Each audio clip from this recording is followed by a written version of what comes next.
Thank you so much for joining us for the final talk of day one. I'm Heather James, webinar and conference producer at Technology Networks, and I'm pleased to introduce Dr. Justin Aikman, presenting his talk, Ex vivo and in vivo CRISPR Editing to Reprogram T Cells. Justin is an assistant professor of medicine in the Division of Hematology and Oncology at UC San Francisco. He is also an affiliate of the Gladstone UCSF Institute for Genomic Immunology. He holds master's degrees in bioengineering and genetics from the Paris School of Agronomy and the University Paris 7. He earned his PhD in immunology and molecular biology from University Paris 7 and the biotech company Selectis, and trained as a postdoctoral fellow in the laboratory of Michael Sadelain at Memorial Sloan Kettering Cancer Center. A warm welcome to you, Justin. Following the presentation, we will have a Q&A session, and we welcome any questions that you may have. Please ask questions using the Q&A system to the right-hand side of the video player. Without further delay, I will now hand over to Justin to begin his presentation. Well, thank you very much for the kind introductions and for inviting me to present some of my laboratory work. So, as I'm sure most of you know, the current state of adoptive T cell therapy is really based on collecting T cells from patients, engineering them, mostly using randomly integrating viral vectors such as lentiviral vectors or gamma retroviral vectors. And then the engineered cells are being expanded ex vivo before being re-injected into patients that, for the most cases, need to have an immunosuppressive preconditionings to make space for the CAR T to engraft, which is also resulting in release of cytokines that supports the engraftment. While it's been working remarkably well in some hematological malignancies, there's still a lot to understand about how they could work better in the context of solid tumors. And even for hematological malignancies, the issues of relapse due to low antigen density or negative antigens, or the lack of CAR T cells persistence is also an issue. Finally, the manufacturing of those CAR Ts are incredibly expensive. Only a few places in the world can really produce them. And as we're increasing the complexity, even fewer places will be able to engineer them. And so my lab is really interested in improving every single aspect of T cell therapies in order to make it more potent, safer, and cheaper to produce.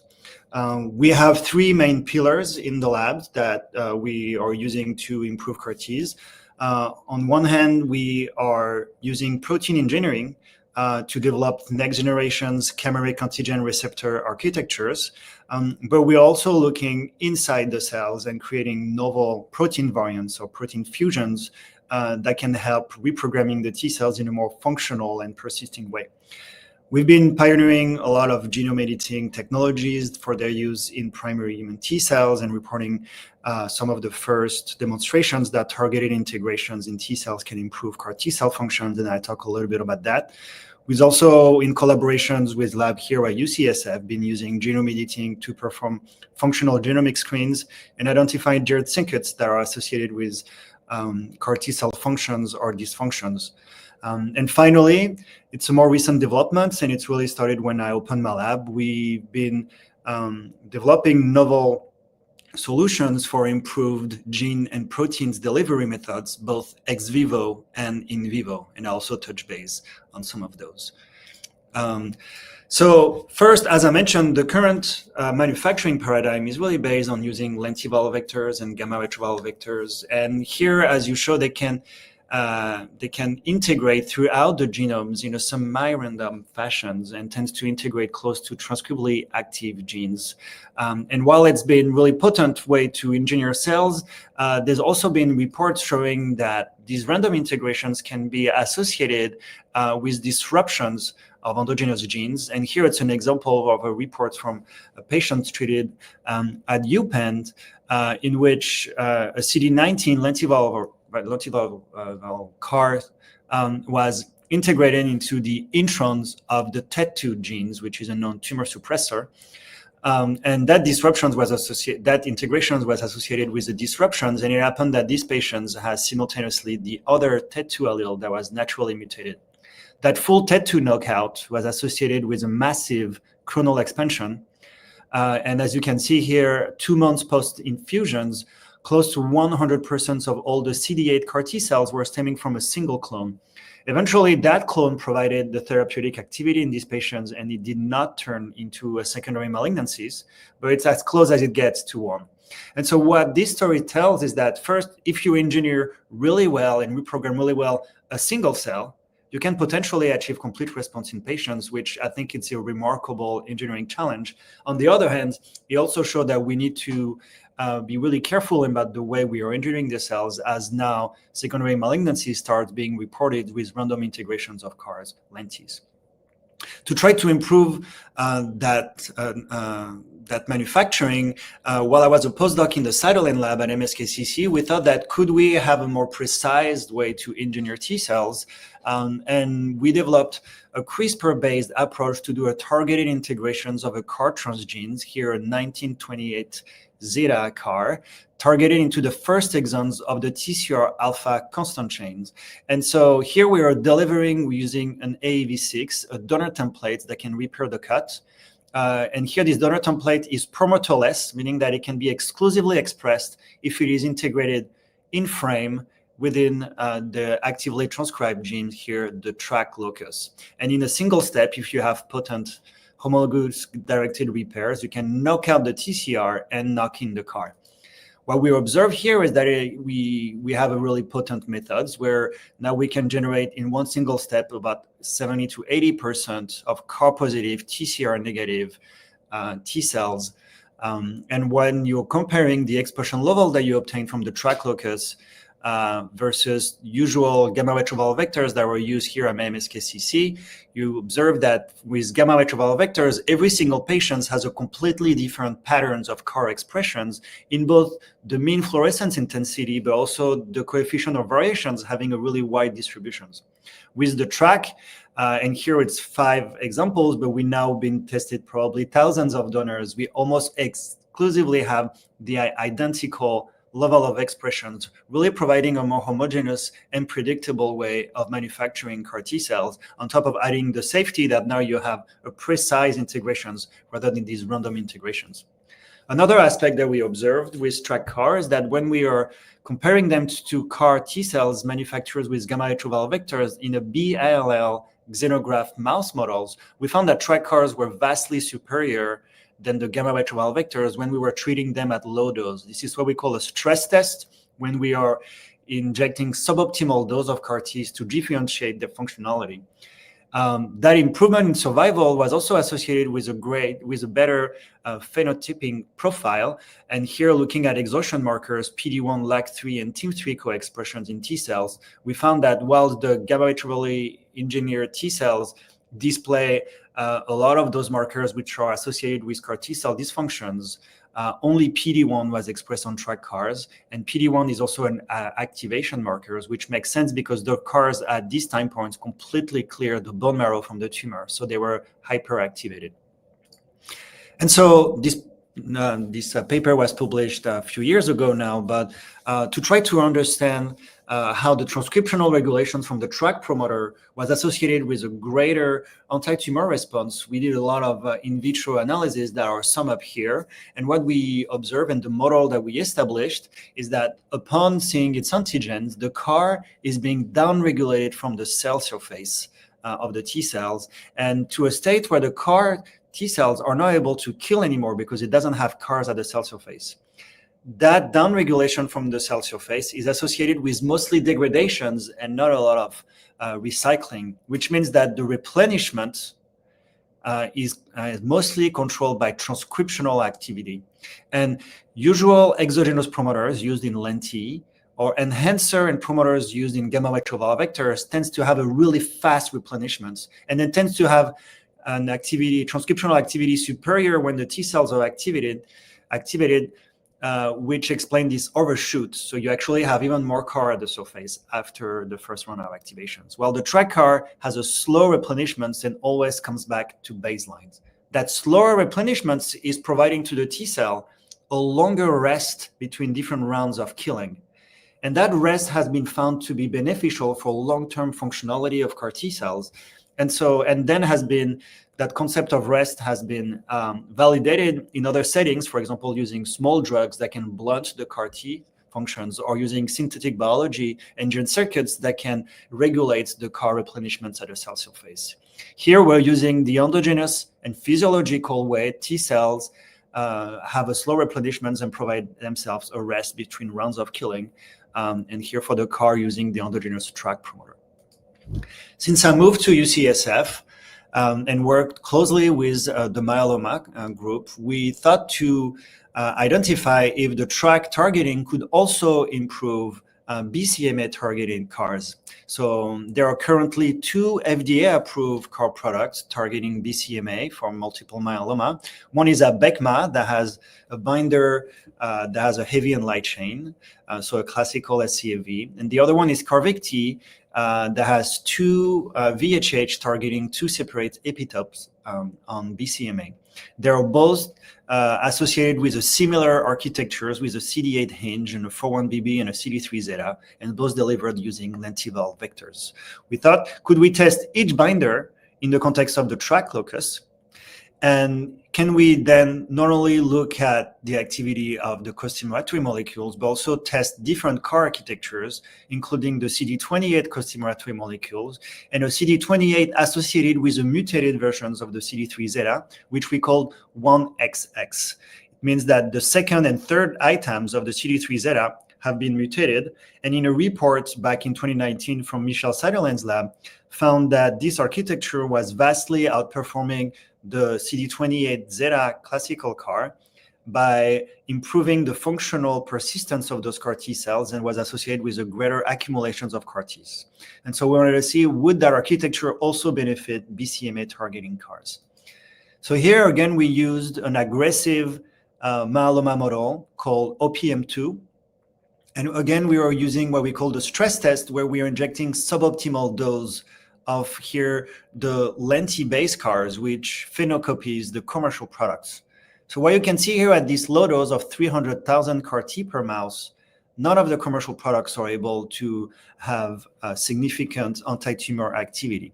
When we're placing those CARs into the TRAC locus, we observe a strong, almost complete response in regardless of the binders, but in both cases, we found that an early relapse, which was mostly associated with downregulations of BCMA. So it shows that the TRAC targeting is improving CAR functions, but the sensitivity of these CARs is not enough to address the heterogeneity of BCMA. Then what was really exciting is that when we combine each binders with the TRAC and 1XX architectures, we were able to identify and observe in every single mouse we treated a complete response with 0 relapse up to 100 days, really showing that the TRAC plus 1XX vastly outperformed lenti and 4-1BB. We were confident that with such an anti-tumor response that we can go even lower in the dose of CAR T cell injected, and here went 6 times lower, so 50,000 CAR T cells, and observe similarly complete responses in each mouse. To look if we engineered functional persistence in those CAR Ts, we performed re-challenges assay, where we injected large amounts of tumors between 80 and 100 days, and found that the CAR Ts were still able to fully control these tumors, really suggesting that the cells remain persistent and functional. Then we looked in the bone marrow of those mice in which both the tumor and the CAR T cells are homing, and found that the combinations of TRAC and 1XX resulted in a vastly greater accumulations of CAR T cells, up to 100 or 1,000 times more than the other combinations of architectures, really showing that improved anti-tumor activity was associated, exactly like we saw in the context of CD19, with a greater proliferation, accumulations, and persistence of those T cells versus the current commercial products. So now I've been really lucky to be associated with 2 independent clinical translations efforts with the TRAC CAR T cells, one at MSKCC that was led by Isabelle Rivière, while she was still at MSKCC running the GMP facility, really based on the original papers using AAV to deliver a 1928Z1XX in the context of lymphoma. And that clinical trial is already open at MSKCC, and 6 patients have been treated. And we hope to be able to disclose those data really soon. And in that context, we were injecting very low dose of CAR T cells to try to phenocopy what we saw in our preclinical models. Then, since I moved at UCSF, I closely worked with Brian Shai, who's leading the GMP facility here, and established a protocol that is fully non-viral, where now we're delivering a TRAC BCMA 28Z1XX using single-stranded DNA that is electroporated at the same times of the Cas9 RNP. Both protocol are then using G-Rex for the expansion phase, and we're doing a fairly short manufacturing as it ends around 5 to 7 days post electroporations. We are currently performing the last engineering runs and from tox studies for this product. And what we're really excited about is that with clinical scale manufacturing of the TRAC BCMA products, we are able to reproduce the functional persistence and high functionality of those CAR Ts in these aggressive models, even at very low dose, where here we know we're starting at 500,000 CAR Ts and going down to 33,000 CAR T cells, and still are able to achieve really good responses with those engineering runs that were frozen and then thawed the same way that we would do in the clinical practice. And so we are hoping to open these clinical trials before the end of the year. So now I showed you how we could potentially improve CAR T cell function through site-specific integrations of the CAR into the TRAC locus. But there are many situations where we're going to need more than single knock-ins to achieve efficacy in some settings, especially, for example, in the context of allogeneic CAR T cells or solid tumors, where now we're probably going to have to knock out and knock in more than one genes. What I showed you here with the TRAC CAR is that when you have one knockout and one knock-in, you already have a mosaic of different edits, where here you have some unedited, or here you have TCR knockout only, here you have the knockout and knock-ins, and here you just have the knock-ins and the other allele of the TCR is still expressed. But you're only interested in 1 out of 4 edits. And now if you're thinking about doing 2 knock-ins and 2 knockouts, for example, targeting an NK cell inhibitors into the beta-2M, you now have 2 knockouts and 2 knock-ins, and you're interested in 1 out of 16 populations in the whole mosaic of cells that you're creating. And now if you imagine a 3 knockouts and 3 knock-ins, 6 total edits, only 1 out of 64 of these potential edit combinations is the one that is your clinical product. And so we thought, how could we select for that 1 out of 64 and remove everything else, but most importantly, do that in a way that is not affecting the completely edited cells? And so currently there are some methods for enrichments, but we think that none of those are perfect. The first method is really based on positive selections, either by introducing a tag within the genes that you're trying to enrich for, or separate surface markers. And in both cases, it's based on antibody positive selections. The problem with that is that first, you cannot multiplex in a single step. If you multiplex, you need to do sequential. And second, it has been shown that antibody-based positive selections tends to also enrich for dead cells, because the dead cells capture the antibodies. So while you're enriching for your positive cells, you're also enriching for the dead cells, which I think is a big issue. Then there are also some drug resistance, which have been shown to be pretty good for a single knock-ins. The problem is that now if you want to multiplex, you need to find multiple drug-resistant genes to insert and multiple FDA-approved drugs. And this, of course, limiting the number that you can do. And also, every time you add a genes, you're taking space in the donor template.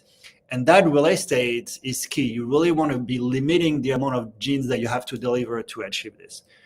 So a really brilliant MD PhD student in my lab decided to develop novel methods that we think would solve a lot of those issues. There was a list of requirements. The first one, has to be really easy multiplexable. potentially unlimited number of knock-ins that you could do in a cells, because we think that in the future, we're going to be able to do really complex engineering. We wanted to use as minimal space as possible in the donor templates. And we would like it to be based on negative selections, which means that the cell of interest would be untouched going through the selections to maintain its viability. And finally, we want it to be compatible with the track targeting, as we show it was ideal for the engineering of CARs and also TCR T cells. And so what he came up with is a method called SEED for synthetic exon expression disruptor. And the idea here is to integrate within an intron the payload of interest, and this is the intron of a gene that is expressed, of a protein that is expressed at the cell surface. And so the way it works is that when you're targeting an intron, if you have no cut, the gene is still expressed and the protein is at the cell surface. If you have a cut, but you don't have a knock-in, so it's an NHEJ repair, that repair does not affect the transcriptional regulations of these cell surface proteins, and it's still there. And it's exclusively if you have a knock-ins that now you're disrupting the genes. So only the cells that have a knock-in will knock out the cell surface proteins. And this is how it looks here, where now the gene of interest here would be a knock-in and a knockout. And if you do negative selections, the knockout cells would be enriched, so the knock-in cells would be enriched simultaneously. So here is how I look for the track locus. Instead of cutting the exon 1, now we are cutting this intron. And you see that RNP only, so the CRISPR only, has minimal effect on TCR expressions. But now when you are adding the AAV and have a knock-ins, you get more than 50% knock-ins. And if you do a single negative selections without touching the cells, now you can enrich to more than 90% of the cells that are CAR positive, TCR negative. So we want to see if that will work for another locus. Here, the beta-2M locus, where we integrated genes that is known to modulate potentially NK cell killing. And so we observed that we can have a really potent knock-in, here about 80%, without any beta-2M negative, CD47 negative. And if we're doing negative selections, we're enriching for close to 100% of the cells that will have the knock-in, again, through negative selection. Can we multiplex? Because that was one of the key. So now we decided to do a double knock-in, a CAR at the track locus and a CD47 at the beta-2M locus that we did simultaneously. And then in a single step, we incubated the cells with a beta-2M antibody and a TCR antibody and did negative selections. First, we observed that we can have really potent dual knock-ins. More than 70% of the cells were CAR positive, TCR negative, CD47 positive, beta-2M negative. And in a single step, we were able to enrich to more than 90% of the cells that had a dual knock-ins, again, through negative selection, so not touching the cells. We scaled up that manufacturing and were able to achieve really potent dual knock-ins in preclinical settings, where now we're able to engineer billions of cells and maintains the really high knocking rates, where here we're beyond 70% of the cells have a dual knock-ins, really showing that this is scalable and can be incorporated in your clinical manufacturing. So now, while we showed that we can use this technology for a CAR, would that work for TCRs? Because there's a lot of interest in integrating a TCR or a TCR-based receptor like the HLA-independent receptors that we previously reported, or called HIT, into the track locus. One issue is that the TCR or the HIT are sharing the same epitope as the endogenous TCRs. And if you do a negative selections with a TCR, you would also deplete your recombinant TCR or your HIT. Here you see that the HIT is double positive for the TCR. So if you would do the negative selections, you will lose all of your cells there. So can you generate a HIT that instead of being positive for TCR will become negative? And so to do that, we generated, we optimized a pool knock-in strategy in which we integrated into the track locus libraries of HIT that have single amino acid substitutions in the constant chain of the TCR beta. And we run that library into negative selection. So you see here, now we have the HIT positive TCR negative, which are our cells of interest, which we are enriching through negative selections. And when we sequence that population that is expressing that hit that is shielded from the TCR epitope antibody, we identify three main amino acids that could be targeted and removing the epitope. And so now we see that one epitope that we identified, and we do one substitution called D112K, that when we incorporate it into the hit, now you see that double population comes down to almost all negative. And when we do negative selections, we are able to enrich for TCR-based receptors close to 100%, the same way that we did for the CAR. So now the hit and the TCRs are both able to be selected through seed. So now that we can use a TCR for seed selection, we want to see, can we improve TCR-based therapy?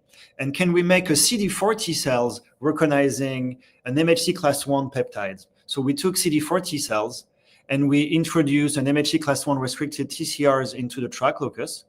And then we replaced the CD4 locus by the CD8 alpha and CD8 beta transgenes to make the TCR functional against those cells, against those peptides MHC. We achieved dual knock-ins really potently, and through negative selections, we're able to achieve more than 90% of the cells that were co-expressing a CD4 T cells that was now expressing a TCR MHC class 1 restricted TCR, and a CD8 instead of CD4s. And we found that when we are exposing those CD4 T cells to tumors that are presenting that MHC class 1 peptides, now we made a functional CD4 T cells that can be cytotoxic against those tumor cells. We wanted to see, can we go even further and create a CD4 T cells that will be reprogrammed at 3 independent locus and make an allogenic CD4 T cells that can recognize an MHC class 1 peptides.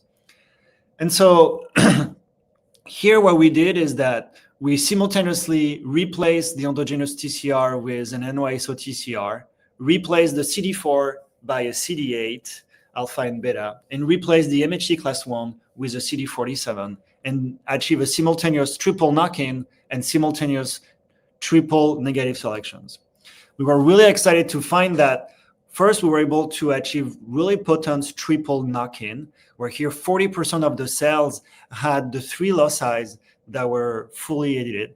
And then through the negative selections, we were able to isolate in one single step, and through negative selection, up to 90% of the cells were triple positive at the 3 loci, really showing that this is multiplexable, and we're not losing into the purity of the products, regardless if we're increasing the number of loci that we're engineering.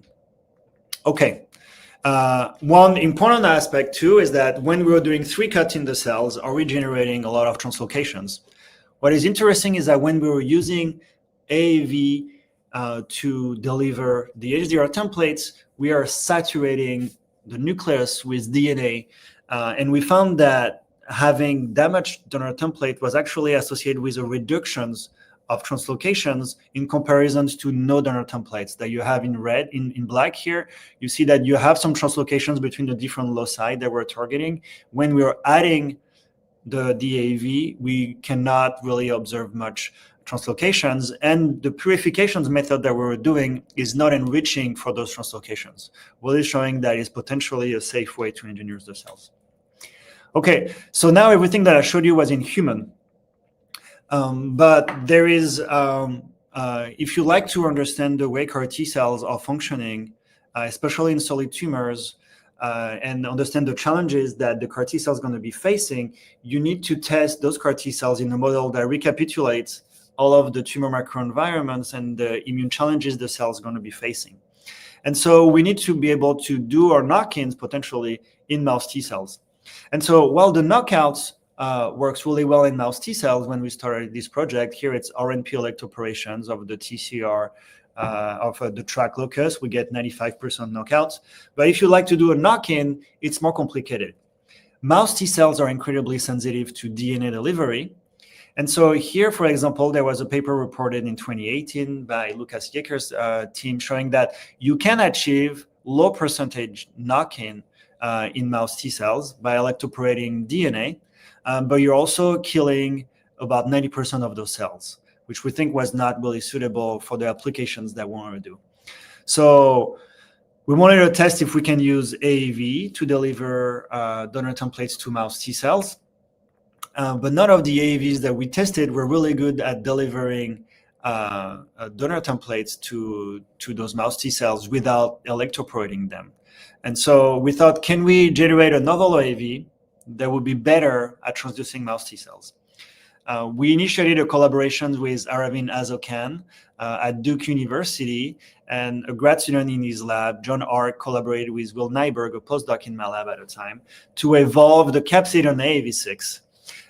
And so here there was the VP3 of the VR4 of the AAV6 capsid that was mutated, and a library about 1 billion AAVs was generated through saturation mutagenesis of a 7 amino acid peptide. And so that library was evolved 3 rounds on Black6 mouse T cells. And after the third round, we sequenced and identified that one variant was enriched about 200,000 times in comparison to the parental library. We found that that AAV became incredibly good at delivering a donor template, or here a GFP expressing cassette to mouse T cells, even at very low dose, while AAV6 are really poor at transducing mouse T cells. So that evolutions worked really well. Seeing the efficient delivery of a transient GFP cassette, we were pretty confident that now we could use that AAV to deliver a donor template to mouse T cells. And we found that this, with this AAV, we're now able to achieve really potent track CAR knock-ins, the same way that we have in human, where we have the CAR positive TCR negative cells, but also to, for example, perform TCR replacements and generate mouse T cells that would not have the endogenous TCR anymore, but in this case here, an OT1 TCR. And you observe here that you have a physiological expression of your TCR when it's replacing the endogenous one. We now have a lot of collaborators that are using these AAVs to test all the new TCRs, for example, that they are discovering in the context of autoimmune disorders or infectious disease or cancers, that before you had to engineer a new mouse to test those TCRs. Well, now you can just drop our AAV on mouse T cells and get and test your TCR of interest. But now we wanted to see, could that AAV deliver DNA payloads into mouse T cells in vivo? And so here we thought to compare ARC313, our new AAVs, with the parental AAV6 and another AAV, AAV5, that has been found that could transduce mouse T cells ex vivo if you add really a lot of it. And so we did a single injection of this AAV to deliver a GFP into Black6 T cells, and 7 days later harvested the spleen for flow cytometry analysis. We were really excited to find out about here 10% of all T cells found in the spleens were transduced by ARC313, while neither AAV6 or AAV5 were able to transduce mouse T cells in vivo. Now that was a transient delivery, and when mouse T cells are being activated or proliferates, they tend to dilute the GFP. So to have a clear idea of how many T cells in vivo were transduced, we use an AI9 mouse in which a TD tomato could be expressed upon a CRI delivery. And we found here that with a single injections of our AAV, 20% of all mouse T cells were transduced and expressing the TD tomato. We found that it transduced both CD4s and CD8, and that the cells that were CD3 negative were not really transduced. That paper is now out in Immunity. I invite everyone to read it. We did more careful characterizations of all the immune cells that could be transduced or non-transduced. And particularly, we found that T cells are the primary cells that are being transduced, but then we found that it can also transduce a little bit of ILC2 in NK cells in vivo. Interestingly, we also found that this AAV can transduce T cells in tissues introduce tissue-resident memory T cells, which we believe are going to be a great tools to perform functional genomics in those cells. Here, looking at the biodistributions of the AAV in other organs, we found that one of the major issues of in vivo delivery is that everything tends to end up within the liver, and we found that ARC313 was detargeted from the liver about 100 times in comparison to AAV6, which I think is because a lot of the AAV is actually being taken within the blood very rapidly by the circulating T cells. So now we wanted to see, can we use that AAV to perform in vivo gene editing in mouse T cells? And so here we use the Cas9 mouse that is constitutively expressing Cas9 and deliver an AAV that delivers a U6 get RNA. And so after one injection, we looked 5 days later here for TCR knockouts and found that about 40 to 50% of the T cells were TCR knockouts by flow cytometries, really showing how potent this system is. By sequencing analysis, we actually found that we were closer to 60 to 70% knockouts. It's just that here by flow cytometry, the genomic knockouts is not always reflected because it takes some time for the TCRs to be downregulated from the surface. But we're confident that we can perform knockouts in vivo. Using those data, we then want to know if we're targeting a gene that we know knockout could augment T cell functions in a tumor settings, could that work in vivo? And so we established a mouse model in which Cas9 expressing OT1 T cells were injected into mice that were engrafted with a B16 ova. And then we perform a single injection of our AAV targeting either the track locus, so the TCR we expect to be detrimental for the cells, or targeting the regnase-1 locus. And regnase-1 has been found by Hongbo-Chi team to be increasing the proliferations and augmenting the anti-tumor response of T cells. And we were really excited to find that a single injection of this AAV was sufficient to drive enough knockouts that significantly augment anti-tumor activities, both in tumor control and in survival, really suggesting that now this system could be really used for in vivo assessments of the best next knockout to do in T cells. Now, finally, one of the biggest challenge for in vivo delivery would be to achieve in vivo gene targeting, meaning achieving the same site-specific integrations in vivo in the T cells that we've been doing when we do track CAR ex vivo.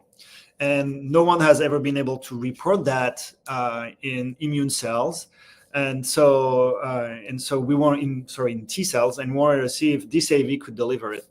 And so here we're taking a Cas9 mouse, and we are delivering using ARC213 donor templates that has a get RNA plus a donor template, and we're doing it through either HDR or through homologous independent targeted integrations, or HITI, which then does not rely on HDR, and we thought could potentially work better in non-dividing cells, such as naive T cells.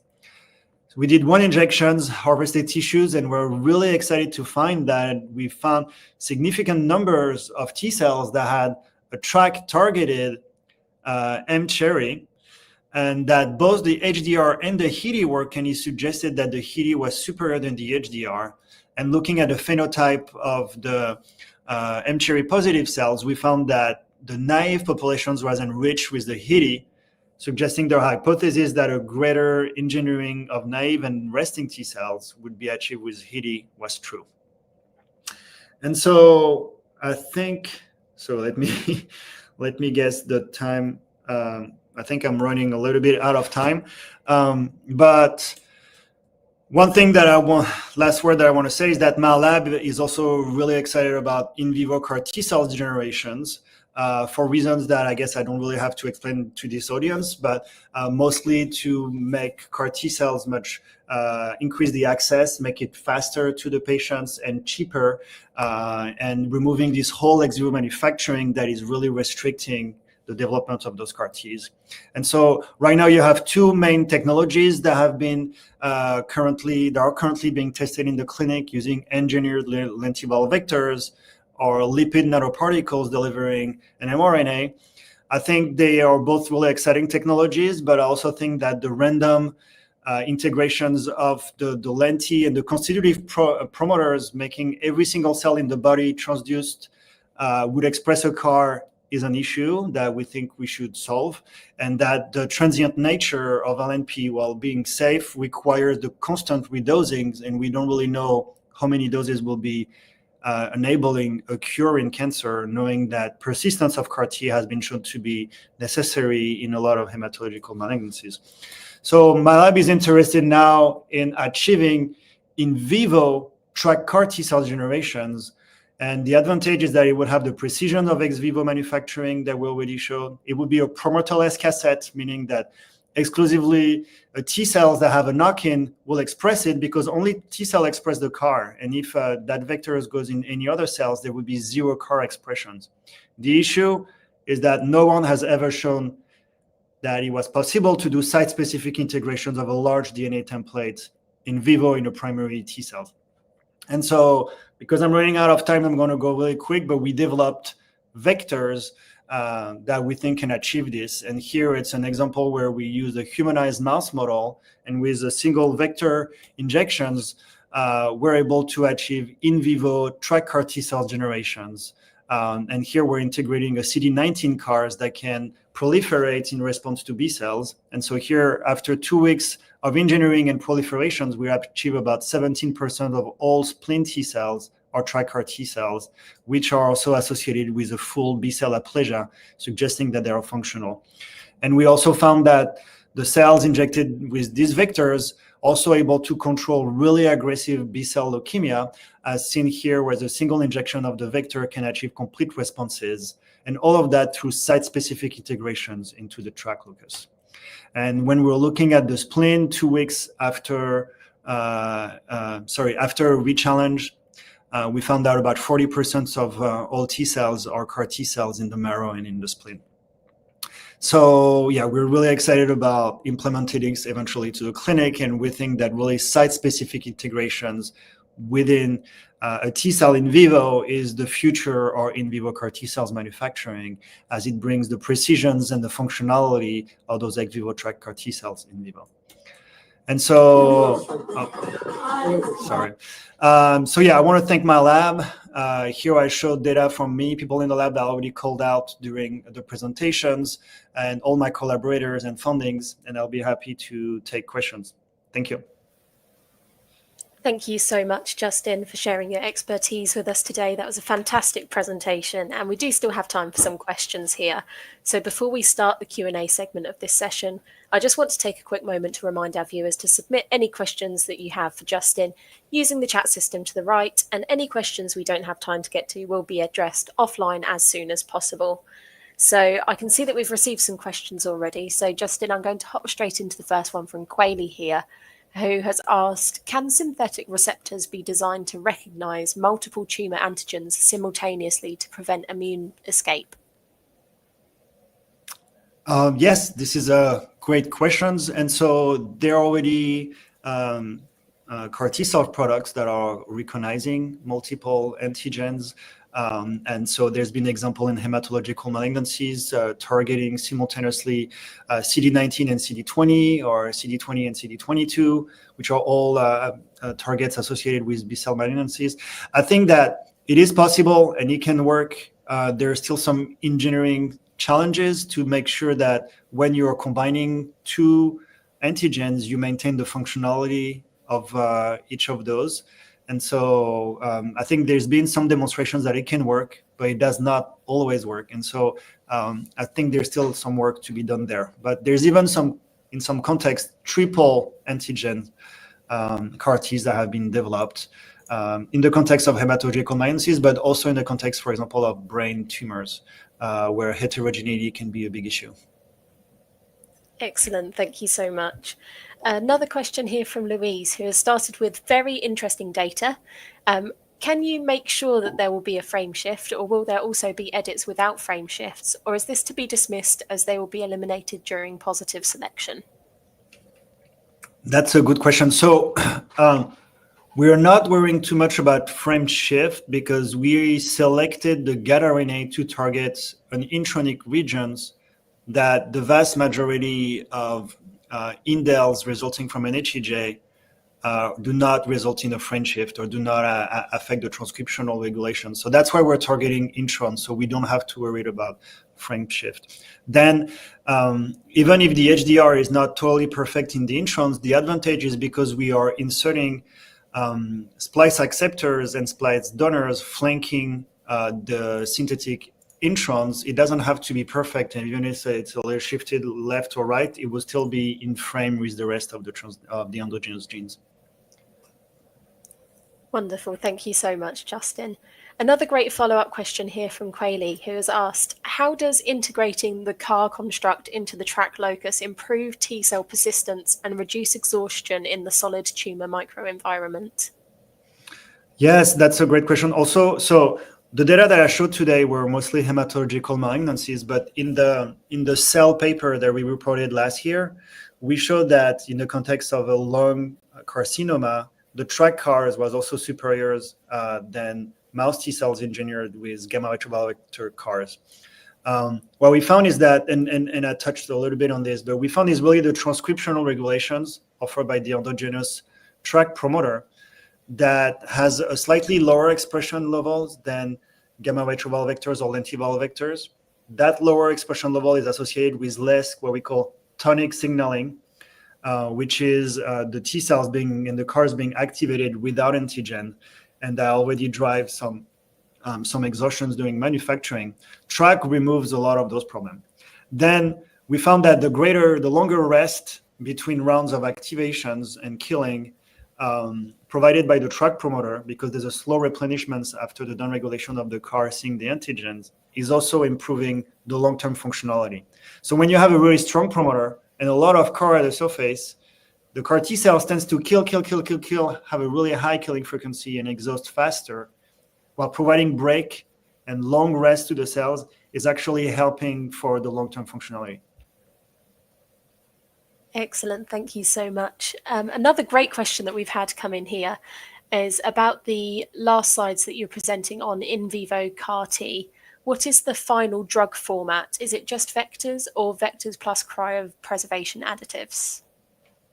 Just vectors. Wonderful. Yeah, the idea is to really simplify the whole manufacturing, and that you could receive a single vector injection to eventually have a stable and long-term CAR T cell generations within your blood. And this is the recent companies that are studying that, and I think there is a talk by Azo Biotech tomorrow that will probably show some of their lentiviral vector-based technologies. It's also a single vector injection. Excellent, thank you so much. And I think we've got time for one more question here, so I'm going to ask this one, which is, are there any emerging gene editing technologies beyond CRISPR that you're excited about for T cell engineering? Yes, so there's actually some technology that were there before CRISPR that have been shown to be really good and successful. I think the zinc finger nuclease, the meganucleases, the tau effector nucleases have all been shown to be really potent and safe in patients, and they were all there before CRISPR, and they really help the CRISPR field moving that fast because of everything that happened before. So I first want to go give a shout out to all of those technologies that are still really good. I think beyond CRISPR, I'm really interested, and I am among many others in the field, about the potential of using engineered recombinase. So there is some challenges in changing the specificity of a recombinase, but there is more and more models, and I think large language models right now is playing a big role in that, in using those recombinase to to deliver a large DNA payloads. What is interesting is that those recombinases do not require a cut, so there's, in theory, less genotoxicity, and they're less restricted into the size of the payloads. And so in theory, as long as you can deliver in the nucleus the large payloads, you could use those. So now the big challenge is to identify the best way to change the specificity of those recombinases, and have them cut whatever you'd like to do, for example, to the track locus. But I know there are a few companies that are already trying to do that, and academic labs too, and I think this is an interesting development. Thank you so much, Justin. Unfortunately, that's all that we have time for today, but we really do appreciate you sharing your expertise with us today and for addressing all those questions. My pleasure. Thank you. That is the end of day one of this event, and we hope that you've enjoyed the talks as much as we have. And be sure to collect your certificate of attendance in the Literature and Resources tab in the left-hand menu. That just leaves me to say thank you to everyone in the audience for watching and engaging with day one of Cell and Gene Therapy, and we'll be back tomorrow at 8 a.m. Pacific for another great lineup of talks.